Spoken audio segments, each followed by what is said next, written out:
Johnny Dollar. Johnny, this is Jake Kessler. You know, Greater Southwest Insurance Company. Out there in Kingman, Arizona? That's right. Well, hiya, Jake. What's on your mind? One of my clients, Johnny, insured for $30,000. Has a little cattle ranch. Name is Rafe Chisholm. Rafe Chisholm. That's right. Owns a Circle RC layout. Lays over between here and that Lake Mojave resort you're always going What's to. the trouble? He losing some of his cattle? Oh, losing plenty of them. They're being poisoned. Oh? Only it's not them steers I'm worried about. It's Rafe.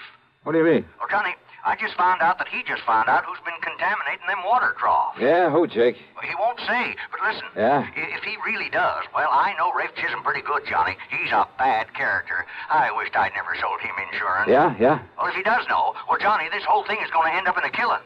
Either whoever's doing this or Rafe himself. The Circle RC. That's right. So, will you come out here and see what you can do about it right away? Sure. Okay, Jake, I'll be there.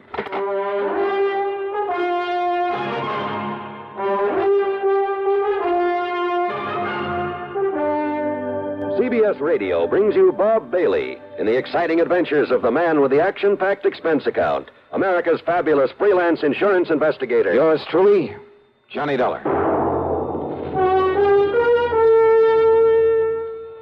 And now, Act One of yours truly, Johnny Dollar.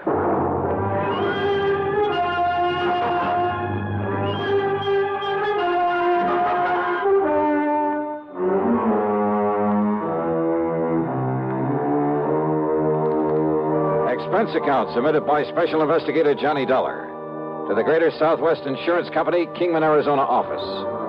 The following is an account of expenses incurred during my investigation of the Sidewinder matter. Jake Kessler hadn't given me very much to go on. But if my old friend Buster Favor, if Buster knew about the Circle RC and its troubles, well, expense account item 1 is $350 for a phone call to Davis Dam 72, the Lake Mojave Resort. I sure do know about that water poisoning over at the Circle RC, Johnny. After all, it's only 50 or 60 miles from here. Good. Then, Buster... I hope you can get on out here before somebody gets killed over it. Yeah, that's about the way Jake Kessler put it to me. So how'd you like to meet me at the airport over in Vegas? Be glad to. All right. Now, Buster, the best connection I can make will get me in there at 6 o'clock in the morning, okay? I'll be waiting for you, Johnny. Good. Item 2, 16390, plane fare to Las Vegas, Nevada. True to his word, Buster Favor was there waiting for me. In his car, we headed east on Route 95 to Boulder City, then turned south toward Kingman. And I wondered just how much food there was for a herd of beef cattle out here in this seemingly bare desert country. Well, sure, it's a problem, Johnny, but a much bigger one is keeping them supplied with enough water. See those windmills here and there? Yeah, I've noticed them. Well, every one of them has a big water tank and a watering trough at the base of it. Without them, those Herefords all die off. We turn here. All right. Jake Kessler said this Rafe Chisholm is a pretty bad character. You ask me, Johnny, Rafe just soon kill a man as he would talk to him. The Sidewinder, they call him. And good reason, too. He's just as mean as a Sidewinder. Oh? That's why nobody was very happy to see him politic himself into a lease on that good ranch land with all the water it's got on it. Doubt if a single one of his pumps ever goes dry, which is more than you can say for most of the wells out here, believe me. But now somebody's poisoning the water for him. That's right. Any idea who? No doubt about it. Who, Buster? His ex-partner in a gold mine. Another bad character. Name is Jerry McCoy. It was by cheating Mac out of his share of the mine that Chisholm got the money to lease the ranch. I see. And Mac swore if he ever caught up with Chisholm, he'd get even with him. Ask me, Johnny, Mac has caught up with him.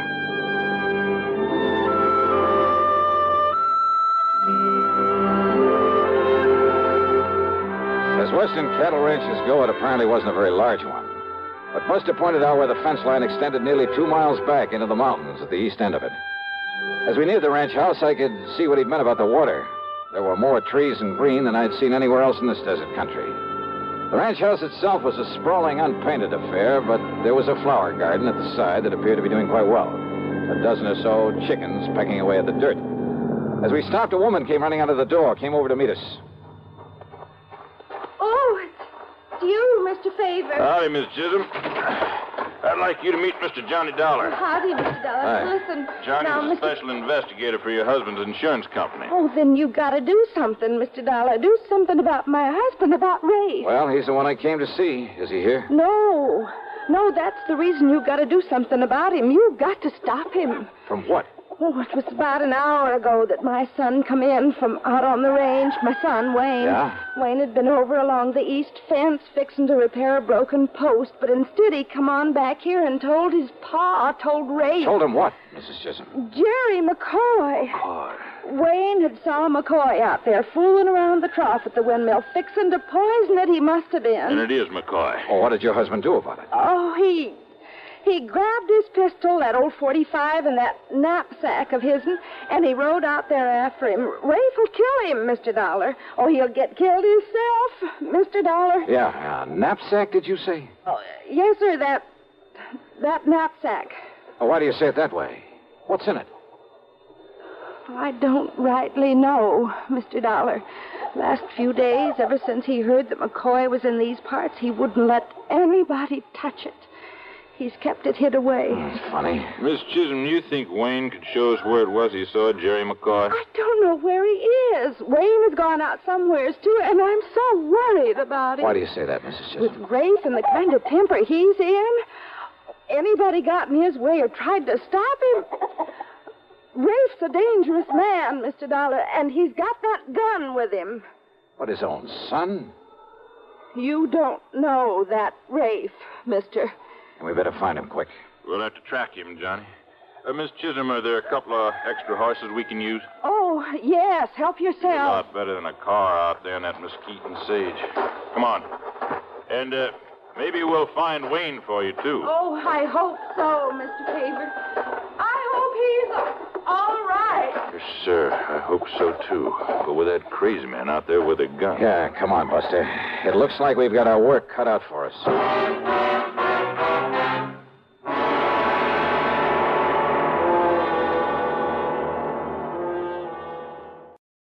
And now, Act Two of yours truly, Johnny Dollar, and the Sidewinder matter.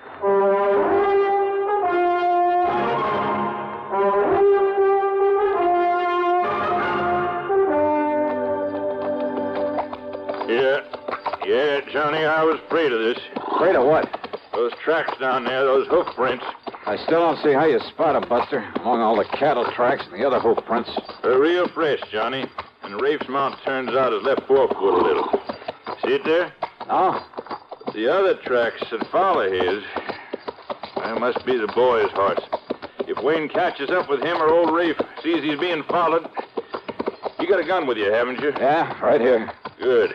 But I sure hope you don't have... Oh, Yeah, I heard that. Gunshot, huh? pistol shot. Must have been that .45 Rafe's carrying. And it probably means that he's found McCoy. Or you discovered that Wayne's trailing him. Only we had some way of knowing where that shot came from. If only I hadn't been so busy talking my fool head off. So, well, I guess the only thing we can do is to keep following those tracks. Hey, wait. Oh, boy. Johnny, that shot came from over there at Black Canyon, way over there to the right. Rafe has a windmill and a water trough and an old feed shack, too. Then let's go. Oh, boy. Come on.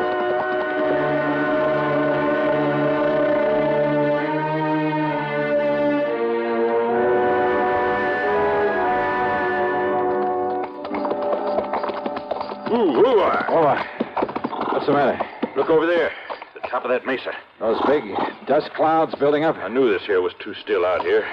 Johnny, that dust over the mesa coming this way means that inside of 5, maybe 10 minutes, we're going to be in the middle of the worst sandstorm you ever heard of. Well, we better get on back to the ranch. We'd never make it. We got to find cover. Come on, boy. Oh, boy. But where, Buster? Over there on the right. Shadow Mountain. Big cave in the side of it. Then let's go, brother. Come on, boy. Up, up. Just pray we can make it, Johnny. And believe me, I mean pray. Get out.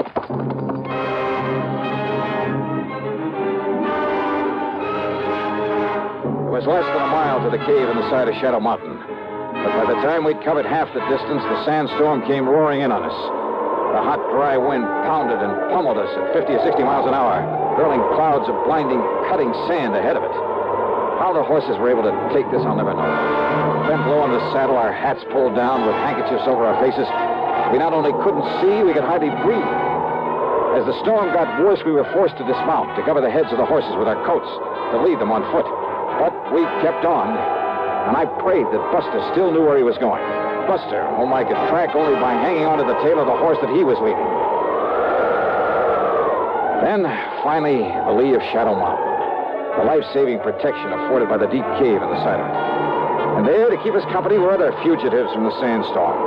Half a dozen jackrabbits, a couple of coyotes, a fox, and several kinds of rats and mice, huddled together silently, forgetting for the moment all the ancient instinctive enmities in their escape from the peril outside of the cave. And the wind roared with the sound of thunder, as though shrieking its anger, its frustration at having failed to smother us out there, as though now trying to deafen us with its sheer power. As we crouched there, the horses stayed close to us, making strange sounds, little sounds that I'd never heard before. It was almost like the whimpering of a frightened child. Then, after what seemed like ages, but could only have been a couple of hours, the wind subsided, as suddenly as it had come up. I started to rise, but Buster touched my arm and motioned me to wait. And then came the hail. A hailstorm of the kind you may hear about but never quite believe. Right here in the middle of the Mojave Desert. Hailstorms, some of them almost as big as golf balls, dashed against the rocks outside. And some of those hailstones rolled into the cave, then melted at our feet. Finally, it stopped. The little animals who'd been our companions quietly looked at one another, then one at a time departed. Maybe a little chastened by this having shared the comfort of each other's presence for a while. Well, Johnny, kind of gives you a respect for this desert, doesn't it? Yeah. Too bad those animals don't always get along so well. So peacefully, isn't it? I guess you could say that about some of the people in this world, too, couldn't you? Well, we lost our trail, but we know where those shots came. Johnny. Now, what? Half under that rock, the one that blocks the entrance to this. Somebody lying there, Buster. Must have come in during the storm. Wayne. Johnny, it's young Wayne Chisholm. Wayne. Wayne. Are you all right, boy? Hello, Mr. Favor. You're hurt, Wayne. You've been shot. Who did this? My pa. Your pa? Rafe Chisholm? I'll be all right. What happened? It was terrible. Tell us, boy. Tell us. Terrible. Terrible. Act 3 of yours truly, Johnny Dollar, in a moment. And now, Act 3 of yours truly, Johnny Dollar.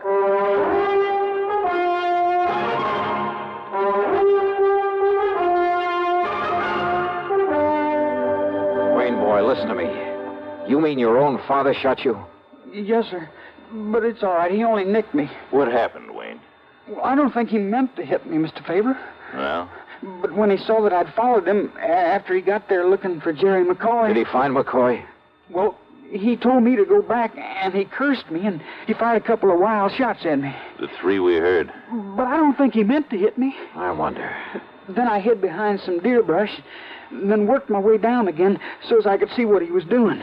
Well, what about McCoy? Oh, Pa found him all right. There in the feed shack, there in Black Canyon, where he was skinning out one of our young steers, in there out of the sun. Okay, then, Johnny, we better get on over. No, wait, Buster. Then what happened, Wayne? It was terrible, mister. It was awful. I was close enough I could see him. I could hear him through the open window of the feed shack. You think I didn't know all the time it was you, McCoy, that was poisoning the water for my cattle? Yeah? Well, I told you I'd get even for what you'd done to me over in that gold mine, Rafe, and now I've got you just... No, put down that gun. Don't kill me, Rafe. Kill you? And get myself in real trouble? Then put it down, put it away. See, I got no gun on me. I ought to kill you, Mac. I've been thinking about this a long time, about what I'd do when I caught you. But what's the use? What's the use of killing you? Now, listen, Rafe, I'll make it up to you for the cattle I've poisoned. Make it up? Yeah. The insurance takes care of that. So, Mac, I'm going to let you go. Yeah. Mean you ain't going to turn me over to the police? Only if you do exactly what I tell you to do. Yeah, Rafe, I'll do anything. Sure you will, because I got this gun on you. Now start cutting a lot of strips, a lot of thongs off of that steer hide. Yeah. You're going to tie me up? You're going to leave me out here to die? Do like I tell you. Go ahead. Or maybe I will pull this trigger. But you said you'd let me go, Rafe. Hurry up. You're going to need a lot of them. Me? Why, I don't understand you. You think I'd want anybody to know I let you go? The man that was poisoning my cattle? Keep cutting them strips. I am, Rafe, I am. Yeah, it's got to look like you got the best of me. Tied me up and left. What? You're going to tie me up to this post in here. Tie you up? Go ahead, do like I tell you. Go ahead, Mac. Unless you want a bullet in your head. Go ahead.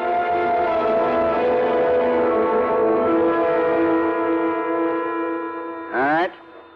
Pull them strips around my ankle tighter. Yeah. Yeah, Rafe, short. Put another one around my neck, around the post. Yeah. But if this is some trick on me, Rafe. There ain't no trick. But now listen, a couple of days out here with no water, you die. Come on, tighter. I still got this gun on you. But I'm no killer, Rafe. You won't be. Because a couple of hours and that boy of mine will be back here with help. I don't They trust see me tied up this way, they'll never know I got soft and let you get away. I still don't trust you. Yeah. You got no choice. Now, here you are. You'll never get loose. Unless they come out and cut you loose. You think I'd take this chance if I didn't know they would? You get out of here. The wind's coming up, and there's going to be a sandstorm. All right, I will. And, here. Your gun? That's right. Take it. Because I know you ain't got the guts to use it on me. And it's better if they think you took it off me. I don't get it, Rafe. But I better get out of here before they come for you. That's right. You can take my horse, too. Your horse, too, huh? Well, sure I will. Don't touch that knapsack out there on the ground. Knapsack? Why, Rafe, that's the one you carried when we was prospecting. You mean... No. Any nuggets in that are mine, Mac. Nuggets? Gold?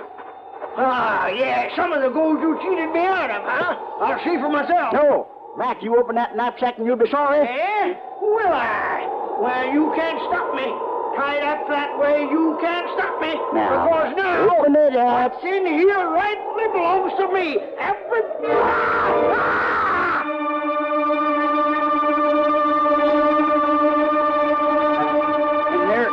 And there in that knapsack was 3 sidewinders. Sidewinders?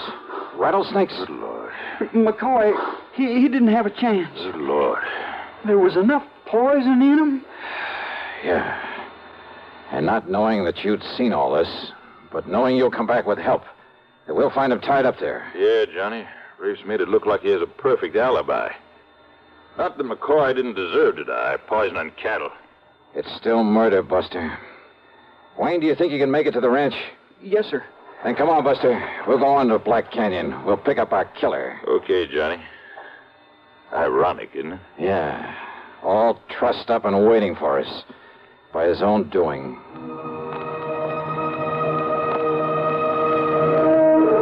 It was late in the afternoon by the time we reached the watering trough in the old feed shack. And the body of Jerry McCoy, already half buried by the sandstorm.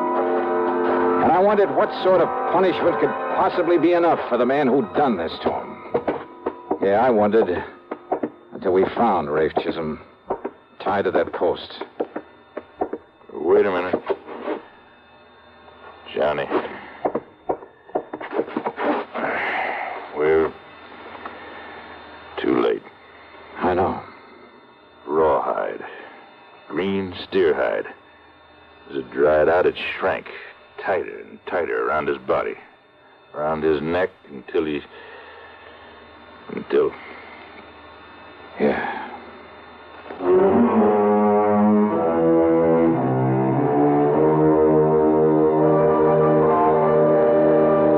I don't know. And who's to question the ways of justice? Expense account total, including a couple of drinks for Buster and myself and the trip back to Hartford, $345.40. Yours truly, Johnny Dollar.